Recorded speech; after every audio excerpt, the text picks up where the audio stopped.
नमस्कार विद्यार्थी मित्रांनो, आपल्या लेक्चरच्या सिरीजमध्ये आज आपला 10th नंबरचं लेक्चर आहे आणि आता या 10th नंबरच्या लेक्चरमध्ये आजचा आपला टॉपिक आहे क्वांटिफायर्स अँड क्वांटिफाईड स्टेटमेंट्स.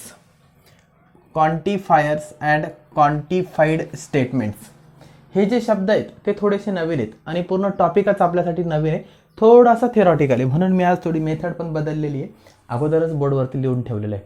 कारण याच्यामध्ये काही थेरॉटिकल कन्सेप्ट्स आहेत ते आपल्याला समजणं खूप गरजेचं आहे. एकदा त्या कन्सेप्ट समजल्या की मग याच्यावरती जे काही एक्झाम्पल आहेत खूप इझी एक्झाम्पल आहे. क्वांटिफायर अँड क्वांटिफाईड स्टेटमेंटवरती फक्त 2 मार्क्सचं एक्झाम्पल येतं, तेही MCQ मध्येच येऊ शकतं. याच्यामध्ये त्या स्टेटमेंटची आपल्याला ट्रूथ व्हॅल्यू आयडेंटिफाय करण्यासाठी विचारतात. दिलेलं क्वांटिफाईड स्टेटमेंट ट्रू आहे की फॉल्स आहे ते आपल्याला आयडेंटिफाय करावं लागतं. त्यासाठी त्या स्टेटमेंटचं बेसिक आपल्याला माहीत असणं गरजेचं आहे. चला तर मग आपण सुरुवात करू लेक्चरला. क्वांटिफायर्स अँड क्वांटिफाईड स्टेटमेंटमध्ये सर्वात पहिला पॉईंट येतो क्वांटिफायर. तर क्वांटिफायर्स 2 टाईपचे क्वांटिफायर्स आहे. क्वांटिफायर्स म्हणजे काय? क्वांटिफायर्स म्हणजे इंग्लिश वर्ड्स आहे किंवा त्या आपण फ्रेजेस पण म्हणू शकतो. हे वर्ड्स किंवा फ्रेजेस आहे. ते वर्ड्स किंवा फ्रेजेस जर त्या स्टेटमेंटमध्ये आले तर त्या स्टेटमेंटला क्वांटिफाईड स्टेटमेंट्स म्हणायचं आणि त्या पर्टिक्युलर वर्ड किंवा त्या फ्रेजला क्वांटिफायर म्हणायचं. तर 2 टाईपचे क्वांटिफायर्स इंग्लिशमध्ये आहेत. पहिला जो क्वांटिफायर आहे तो आहे युनिव्हर्सल क्वांटिफायर. युनिव्हर्सल क्वांटिफायर, तर युनिव्हर्सल क्वांटिफायरचे वर्ड कोणते आहेत? The words for all or for every.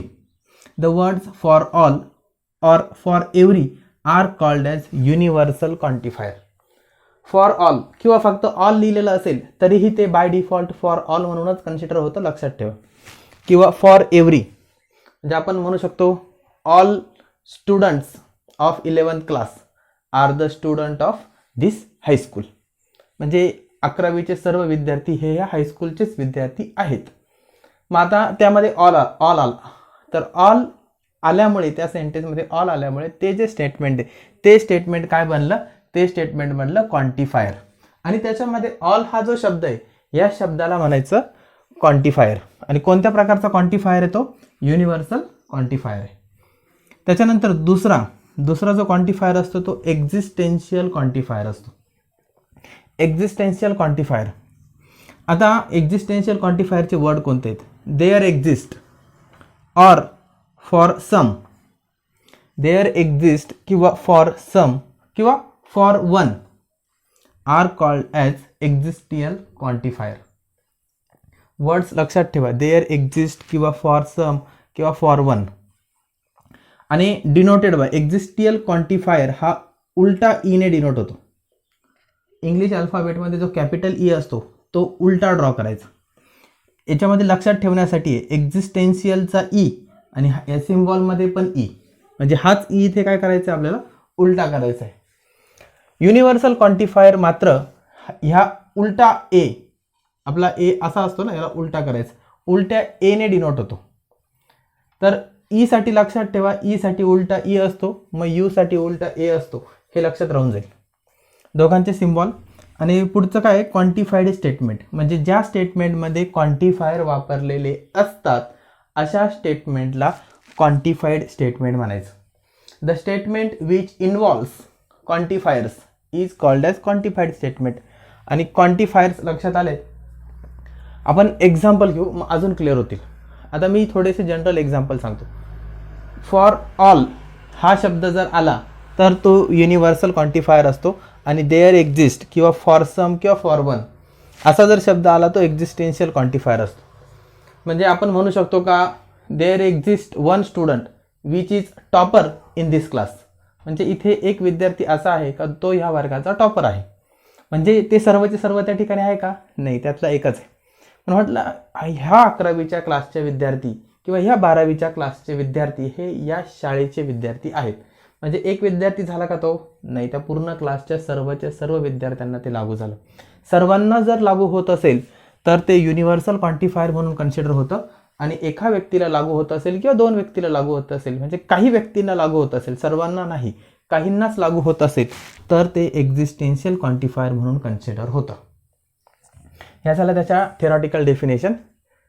आता एक्झाम्पल, फॉर एक्झाम्पल पहिलं स्टेटमेंट घेतलं मी P. All natural numbers are positive. All natural numbers are positive. आपल्याला माहिती नॉट नॅचरल नंबर कोणते आहेत 1 2 3 4 5 आणि ते सर्वचे सर्व काय आहेत पॉझिटिव्ह आहेत. म्हणजे इथे ऑल शब्द आला. इथे कोणता शब्द आला? ऑल शब्द आला. All natural numbers are positive. हा ऑल हा क्वांटिफायर आहे म्हणून हे स्टेटमेंट हे क्वांटिफाईड स्टेटमेंट आहे. आणि क्वांटिफाईडमध्ये पण हे कोणत्या प्रकारचं क्वांटिफाईड स्टेटमेंट आहे? तर हे युनिव्हर्सल क्वांटिफायर वापरून बनलेलं युनिव्हर्सल क्वांटिफाईड स्टेटमेंट आहे. Next, there exist an even prime number in the set of natural number. Natural नंबरच्या सेटमध्ये एक इव्हन प्राईम नंबर पण आहे. आपल्याला माहिती आहे नॅचरल नंबरमध्ये 2 असा एकमेव नंबर आहे का जो इव्हन पण आहे आणि प्राईम पण आहे. नॅचरल नंबरच्या सेटमध्ये इव्हन प्राईम नंबर आहे. मग हे ते सांग, there exist an even prime number in the set of natural number.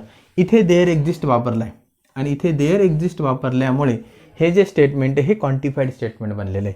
There exist हा या ठिकाणी काय आहे तर क्वांटिफायर आहे. आणि तो कोणत्या प्रकारचा क्वांटिफायर आहे? तो एक्झिस्टेन्शियल क्वांटिफायर आहे. आता याची ट्रूथ व्हॅल्यू कशी ओळखायची? हे स्टेटमेंट ट्रू कधी असतं आणि फॉल्स कधी असतं? तर सर्वात पहिल्यांदा युनिव्हर्सल क्वांटिफायरसाठी युनिव्हर्सल क्वांटिफायरमध्ये आपण ज्या घटकाबद्दल बोलतोय, ज्या इलेमेंटबद्दल बोलतोय ते त्या सर्वच्या सर्व इलेमेंटला लागू व्हायला पाहिजे. ज्या इलेमेंटबद्दल आपण बोलतोय ते त्या सर्व इलेमेंटसाठी ट्रू असायला पाहिजे. त्या सर्व इलेमेंटला ते लागू व्हायला पाहिजे तर तो ट्रू असतो. J for universal quantifier if all objects in the collection satisfies the given condition. All objects in the collection satisfies the condition, then it is true. जी काही कंडिशन दिलेली आहे ती सर्वांना लागू व्हायला पाहिजे तर ते ट्रू असतं. एकाला जरी ती लागू होत नसेल तरी ते फॉल्स असतं. एकाला जरी ती लागू होत नसेल तरीही ते काय असतं? फॉल्स असतं. मग आता all natural numbers are positive. सर्व नॅचरल नंबर पॉझिटिव्ह आहेत. एखादा आहे का असा का जो नॅचरल नंबर असून पण पॉझिटिव्ह नाही आहे? असं कोणीही नाही आहे. म्हणून हे सर्वांना लागू होतं. म्हणून हे जे पी स्टेटमेंट दिलेलं आहे हे युनिव्हर्सल क्वांटिफाईड स्टेटमेंट आहे आणि हे काय आहे? या ठिकाणी ट्रू स्टेटमेंट आहे. Next, for existential quantifier if at least one object satisfies the condition then it is true. एक्झिस्टेन्शियलमध्ये काय आहे ते सर्वांना लागू व्हायला पाहिजे असं काही नाही, पण एकाला तरी लागू व्हायला पाहिजे. कमीत कमी एकाला जरी लागू होत असेल तरीही ते ट्रू असतं. आणि एकालाही लागू होत नसेल, एकही इलेमेंट ती कंडिशन जर सॅटिस्फाय करत नसेल तर मात्र मग ते फॉल्स असतं. फॉल्स असतं. म्हणजे एक्झिस्टेन्शियलमध्ये काय आहे? At least one element should satisfy the condition. Then it is true. आणि युनिव्हर्सलमध्ये काय? All element should satisfy the condition then it is true. म्हणजे युनिव्हर्सल नावाप्रमाणेच आहे. इथे ऑल आणि इथे नावाप्रमाणेच आहे ॲटलिस्ट वन. लक्षात येईल हे? एकदा पॉज करा आणि हे नोट डाऊन करून घ्या. आपण याची एक फास्ट रिव्हिजन घेऊ. म्हणजे कोणाला जर अजूनही थोडंसं कन्फ्यूज वाटत असेल तर क्वांटिफायर 2 प्रकारचे आहेत. क्वांटिफायर पहिला आहे युनिव्हर्सल आणि दुसरा आहे एक्झिस्टेन्शियल. 2 टाईपचे क्वांटिफायर्स, युनिव्हर्सल क्वांटिफायर आणि एक्झिस्टेन्शियल क्वांटिफायर. युनिव्हर्सल क्वांटिफायरमध्ये शब्द असतो ऑल किंवा फॉर ऑल आणि एक्झिस्टेन्शियल क्वांटिफायरसाठी शब्द असतो देअर एक्झिस्ट. म्हणजे या ठिकाणी युनिव्हर्सल क्वांटिफायरमध्ये जी काही कंडिशन दिलेली असते ती कंडिशन तेथे अवेलेबल असलेल्या सर्व इलेमेंटला लागू व्हायला पाहिजे. ती कंडिशन तेथे अवेलेबल असलेल्या सर्व एलिमेंटला लागू व्हायला पाहिजे तर ते काय असतं? ट्रू असतं. एकालाही जर ती लागू होत नसेल, त्याच्यापैकी एक जरी एक्सेप्शनल असेल तरी सुद्धा ते काय होऊन जातं? फॉल्स होऊन जातं. म्हणजे इथे शब्दच आहे all the elements should satisfy the given condition then it is true. इथे एक्झिस्टेन्शियलमध्ये मात्र काय? एनी वन, इथे काय any one element should satisfy the condition, तेथे अवेलेबल असलेल्या इलेमेंटपैकी एक तरी इलेमेंट ती कंडिशन सॅटिस्फाय करायला पाहिजे. एक असेल, दोन असेल, तीन असेल तर चालेल, पण एक तरी इलेमेंट ती कंडिशन सॅटिस्फाय करायला पाहिजे, तर ते ट्रू असतं, तर ते ट्रू असतं. नो इलेमेंट म्हणजे एकही इलेमेंट जर कंडिशन सॅटिस्फाय करत नसेल तर मात्र ते फॉल्स असतं. एक्झिस्टेन्शियल क्वांटिफायरचा जो सिम्बॉल आहे तो उलटा ई आणि युनिव्हर्सल क्वांटिफायरचा जो सिम्बॉल आहे तो उलटा ए. हा युनिव्हर्सलचा सिम्बॉल आणि हा एक्झिस्टेन्शियलचा सिम्बॉल. हे पण एकदा शॉर्टकटमध्ये पॉज करून नोट डाऊन करून घ्या. चला मित्रांनो, आपण आता एक्सरसाइज सॉल्व करायला सुरुवात करणार आहे. आपली जी एक्सरसाइज आहे, एक्सरसाइज 1.3 आपण सॉल्व करणार आहे. एक्सरसाइज 1.3 मध्ये पहिला जो क्वेश्चन आहे, क्वेश्चन नंबर 1, हा आपल्या टॉपिकवरती क्वांटिफायर आणि क्वांटिफाईड स्टेटमेंटवरती डिपेंड आहे. तर क्वेश्चन काय, if A is equal to 3, 5, 7, 9, 11, 12 then determine the truth value of each of the following. हा एक सेट दिलेला आहे, त्याचे काही मेंबर्स आपल्याला दिलेले आहेत आणि बाकीचे काही स्टेटमेंट्स आहे, हे स्टेटमेंट ह्या सेटसोबत रिलेटेड आहे, सेटवरती डिपेंड आहे. तर ते आपल्याला ट्रू आहे की फॉल्स आहे हे आयडेंटिफाय करायची, म्हणजे त्याची ट्रूथ व्हॅल्यू द्यायची. ट्रू असेल तर ट्रूथ व्हॅल्यू टी असते, फॉल्स असेल तर ट्रूथ व्हॅल्यू एफ असते. आणि हे सर्वच्या सर्व स्टेटमेंट्स हे क्वांटिफाईड स्टेटमेंट्स आहेत. क्वांटिफाईड स्टेटमेंट्स आपण शिकलोय, दोन प्रकारचे असतात. एक असतो युनिव्हर्सल क्वांटिफायर, हा जो सिम्बॉल आहे हा युनिव्हर्सल क्वांटिफायरचा आहे आणि याच्यासाठी शब्द काय वापरायचा, याच्यासाठी शब्द असतो ऑल. याच्यासाठी शब्द काय असतो, ऑल किंवा फॉर ऑल. आणि दुसरा असतो एक्झिस्टेन्शियल क्वांटिफायर, याच्यासाठी शब्द काय असतो, देअर एक्झिस्ट. याच्यासाठी शब्द असतो देअर एक्झिस्ट. या पद्धतीचे शब्द वापरून, म्हणजे फॉर ऑल म्हणजे त्या ठिकाणी अवेलेबल असलेले सर्वच्या सर्व मेंबर ती कंडिशन सॅटिस्फाय करायला पाहिजे, तर ते ट्रू असतं. याच्यासाठी एक्झिस्टेन्शियलसाठी त्या ठिकाणी अवेलेबल असलेल्या मेंबरपैकी एक तरी मेंबर ती कंडिशन सॅटिस्फाय करायला पाहिजे, तर ते ट्रू असतं. चला तर मग आपण फर्स्ट एक्झाम्पल सॉल्व करू. आन्सर फर्स्ट याचा आन्सर लिहू. काय दिलंय, there exist x belongs to, हा जो सिम्बॉल आहे हा तुम्हाला माहित असेल, सेटमध्ये वापरला आहे, belongs to. There exist x belongs to A such that X minus 8 equal to 1. म्हणजे दिलेल्या एच्या सेटमध्ये असा एक मेंबर आहे का, तो मेंबर घेतल्यानंतर त्या मेंबरमधून 8 मायनस केल्यावर 1 उरतो. त्याच्यामधून 8 मायनस केल्यावर काय उरतो, 1 उरतो. म्हणजे एक्सच्या ठिकाणी यांच्यापैकी कोणीतरी एक जण आहे का जो एक्सच्या ठिकाणी येऊ शकतो, आहे का असं कोणी? कशातून 8 मायनस केल्यावरती 1 उरेल, इथे क्लिअरली समजतंय. इथे 9 आहे, 9 जर आपण इथं घेतला तर 9 मायनस 8 किती होईल, 1 होईल. म्हणजे बरोबर आहे. इथे लिहायचं clearly for x is equal to 9 we get 9 minus 8 equal to 1. आपल्याला समजतंय एक्सच्या ठिकाणी जर 9 घेतला तर 9 मायनस 8 आपल्याला 1 मिळेल. आणि ॲटलिस्ट 1 कोणीतरी एक जण पाहिजे का तोच कंडिशन सॅटिस्फाय करतो, तो एक म्हणजे हा 9 आहे, तो आपल्याला मिळाला आहे.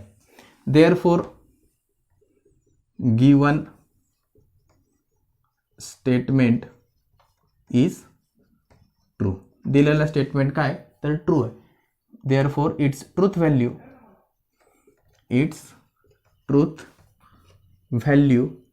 Is T.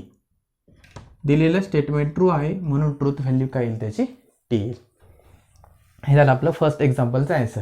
ह्याच फॉर्मॅटमध्ये आन्सर लिहिणं गरजेचं आहे. थोडासा थेरॉटिकल वाटेल पण टॉपिकच थेरॉटिकल आहे, त्यामुळे आन्सरही थेरॉटिकल लिहावं लागेल. 2 मार्कला जर क्वेश्चन आला तर इतकं लिहिणं गरजेचं आहे. जर MCQ मध्ये आला तर मग काही टेन्शन नाही, मग आपल्याला फक्त टी किंवा एफ ओळखायचं असणार तिथे. आता सेकंड युनिव्हर्सल क्वांटिफायरचं आहे. ऑल, याला कसं वाचायचं, ऑल एक्स बिलॉंग्स टू ए. इथे काहीच नाही आहे म्हणजे सच दॅटच आहे.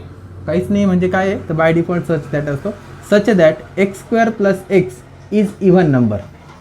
म्हणजे फॉर ऑल प्रत्येक एक्सच्या व्हॅल्यूसाठी एक्स स्क्वेअर प्लस एक्स हे काय यायला पाहिजे, इव्हन यायला पाहिजे. मग आता चेक करावं लागेल. आपण चेक ओरली चेक करू. एक्स स्क्वेअर प्लस एक्स म्हणजे त्या नंबरचा स्क्वेअर आणि तो नंबर. 3चा स्क्वेअर किती आहे? 9. 9 प्लस 3 किती होतो? 12 होतो. 12 इवन आहे का? आहे. 5चा स्क्वेअर 25. तो 25 प्लस 5 किती होईल? 30 होईल. ते पण इवन आहे. मग इथे लिहायला सुरुवात करू आपण. क्लिअरली फॉर आता x is equal to 3, x square plus x काय येईल? X square plus x. X is equal to 3 टाकायचं. X square plus x. 3चा स्क्वेअर किती? 9 plus 3 equal to 12. For x is equal to पुढचा कोण आहे? 5. काय येईल? X square plus x. 5चा स्क्वेअर. 5चा स्क्वेअर किती? 25 प्लस त्यात ओरिजिनल नंबर मिळवायचा. हे येईल 30. X is equal to next number 7.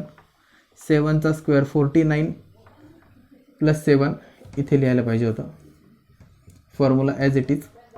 49 plus 7. 49 plus 7 किती होईल? 56. हे पण इवन. पुढचा x is equal to 9. Formula as it is. 9चा स्क्वेअर 81 प्लस 9 म्हणजे हे 90 येईल. त्याच्यानंतर 11. 11चा स्क्वेअर 121 प्लस 11 हेही किती येईल? 1 प्लस 1 2, 2 प्लस 1 3, हे 132 येतं. हा पण इवन आहे. Last x is equal to 12. Formula as it is. 12चा स्क्वेअर येतो 144 प्लस 12 हे किती येईल? 4 आणि 2 6, 4 आणि 5, 156. याच्यावरून क्लिअर होतं आहे की प्रत्येक वेळी हे जे नंबर मिळाले हे प्रत्येक नंबर काय? इव्हन आहे. Clearly for every X X square plus X is even.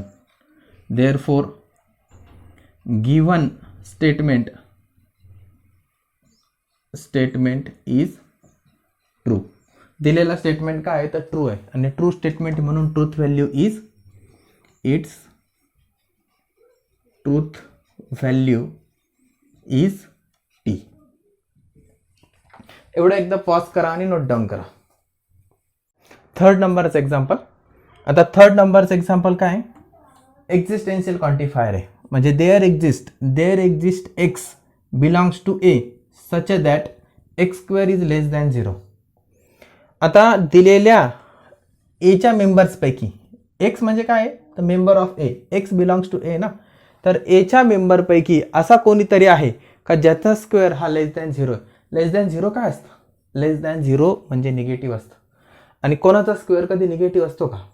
कोणताही नंबर असो, कोणाचाही स्क्वेअर कधीही निगेटिव्ह नसतो. त्याच्यामुळे या दिलेल्या मेंबर्सपैकी इलेमेंट्सपैकी कोणताही इलेमेंट दिलेली कंडिशन सॅटिस्फाय करू शकत नाही. त्याच्यामुळे हे फॉल्स येणार आहे. माझं आपल्याला लिहायचं आहे ते शब्दामध्ये. आपल्याला समजतं आहे हे आन्सर आहे, पण आपल्याला ते शब्दामध्ये मांडता आलं पाहिजे. मग आता इथे लिहायचं clearly no element from A satisfies the condition x square less than 0.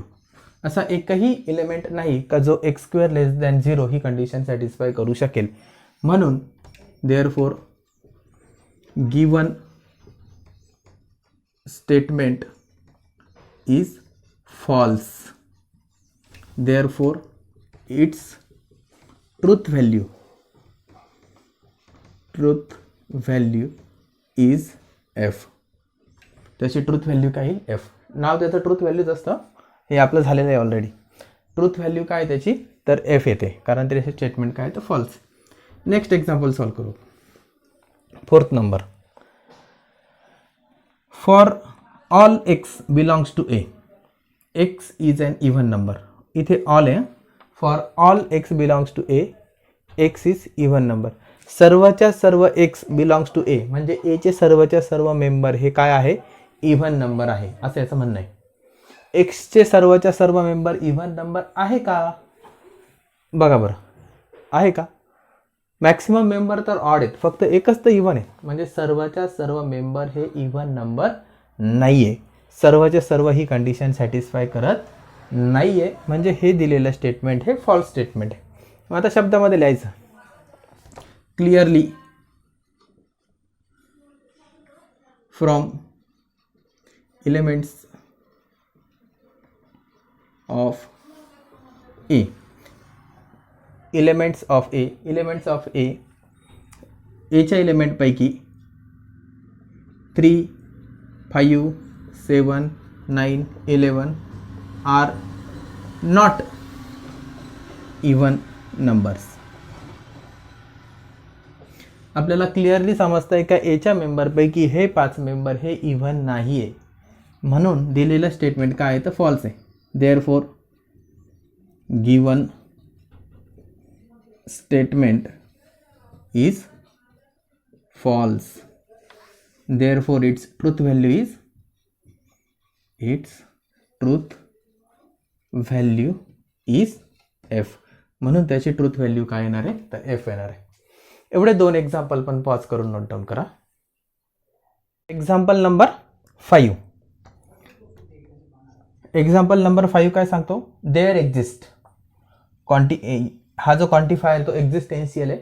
There exist x belongs to A such that 3x + 8 is greater than 40. मग आता 3x + 8 हा ग्रेटर दॅन 40 म्हणजे 40 पेक्षा मोठा यायला पाहिजे. येईल का बरं असं डायरेक्ट विचार केला तर? डायरेक्ट मोठ्या संख्येपासून सुरुवात करू. 12 3 किती होतो 36 होतो, आणि 36 + 8 36 + 8 किती येईल हे 44 येईल, आणि 44 हा ग्रेटर दॅन 40 आहे, म्हणजे हे ट्रू येऊ शकतं. मग आपल्याला आता शब्दामध्ये मांडायचे. सर्वात महत्त्वाचं आहे का ते आपल्याला शब्दामध्ये मांडता आलं पाहिजे. पहिला हा शब्द ठरलेला आहे, clearly for x is equal to कोणत्या व्हॅल्यूसाठी ट्रू होतं हे शेवटच्या व्हॅल्यूसाठी ट्रू होतं. X is equal to 12, 3x + 8 is equal to 3 × 12 + 8 is equal to किती 36 + 8 is equal to 44, and 44 is greater than 40, that is 3x + 8 is greater than 40. दिलेल्या एका व्हॅल्यूसाठी 12 ह्या व्हॅल्यूसाठी त्याचा आन्सर येतं 44, आणि आपल्याला माहिती आहे 44 हा 40 पेक्षा काय तर ग्रेटर आहे, म्हणजेच 3x + 8 हा आपल्याला 40 पेक्षा ग्रेटर मिळतोय x इज इक्वल टू 12 साठी. म्हणजे एक तरी व्हॅल्यू ती कंडिशन सॅटिस्फाय करते, आणि हा एक्झिस्टेन्शियल क्वांटिफायर आहे, एक जरी व्हॅल्यू सॅटिस्फाय करत असेल तरीही तो काय असतो ट्रू असतो. Therefore given statement is true. Therefore it's truth value is T. त्याची ट्रूथ व्हॅल्यू काय येणार तर टी येणार. हा झाला 5th नंबरचा. आता एक लास्ट क्वेश्चन. युनिव्हर्सल क्वांटिफायर आहे, all x belongs to a, all x belongs to a 2x + 9 is greater than 14. तर याचं इथे पण सुरुवात क्लिअरली नाही, थोडंसं बोलू आपण याच्याबद्दल. 2x + 9 हा ग्रेटर दॅन 14 यायला पाहिजे, म्हणजे एक्सच्या ठिकाणी, आणि फॉर ऑल आहे. ऑल म्हणजे सर्वांनी त्या कंडिशन सॅटिस्फाय करायला पाहिजे. सर्वांनी कंडिशन सॅटिस्फाय केली तरच ते ट्रू येईल. मग आपण छोट्यापासून सुरुवात करू. 3 सॅटिस्फाय करेल का? 3 × 2 किती होतं 6 होतं, आणि 6 + 9 किती होतो 6 + 9 तर 14 होतो. 6 + 9 14 नाही, सॉरी 6 + 9 15 होतो. 15 होतो, आणि 15 हा ग्रेटर दॅन 14 आहे. 3 साठी करते, मग बाकीच्यांसाठी तर करेलच. मग आपल्याला सर्वांसाठी लिहावं लागेल, clearly for all values of x. एक एक व्हॅल्यू घेऊ. फॉर हे लिहिण्यापेक्षा for x is equal to 3 पासून सुरुवात करू. X is equal to 3, 2x + 9 is equal to, direct value लिहितो मी, 2x + 9, 3 × 2 = 6 and 6 + 9 15, विच इज किंवा अँड 15 इज ग्रेटर दॅन 14. 3 ने तर सॅटिस्फाय केली कंडिशन. पुढचा x is equal to 5, 2x plus 9 is equal to किती येईल 5 साठी. एक्सच्या ठिकाणी 5 टाकलं, 5 टू जा 10 होतं आणि 10 प्लस 9 19 होतं. हे सर्व तर ग्रेटर दॅन येणारच आहे and 19 is greater than 14. x is equal to 7, 2x plus 9 is equal to काही नाही 7 2 14 आणि 9 23 23 and 23 is greater than 14. x is equal to 9, 2x plus 9 किती येईल हे 9 2 18 9 27 27 अँड 27 इज ग्रेटर दॅन 14. पुढचा x इज इक्वल टू 11 काय येईल हे 2x प्लस 9, 11 इंटू 2 22, 22 प्लस 9 31 31 आणि 31 पण ग्रेटर दॅन 14 असणारच आहे by default. x is equal to 12, 2x plus 9 is equal to 12 into 2 12 2 24 आणि 9 किती येईल हे 33 आणि 33 इज ग्रेटर दॅन 14 आहे. सर्वांसाठी कंडिशन सॅटिस्फाय होते आणि इथे फॉर ऑलच म्हटलेलं आहे म्हणून सर्वांसाठी कंडिशन सॅटिस्फाय होते म्हणून हे काय ट्रू आहे. That is given statement is true. Therefore it's truth value is T. याची ट्रूथ व्हॅल्यू पण काय येणार टी येणार. तर हे पॉज करून लिहून घ्या. आपला लेक्चर नंबर 10 या ठिकाणी आपण स्टॉप करतोय आणि पुढच्या लेक्चरला पुढचा नवीन टॉपिक आपण घेणार आहे. हा टॉपिक पण कंप्लीट झालेला आहे आणि हे लेक्चर पण कंप्लीट झालेलं आहे. थँक्यू.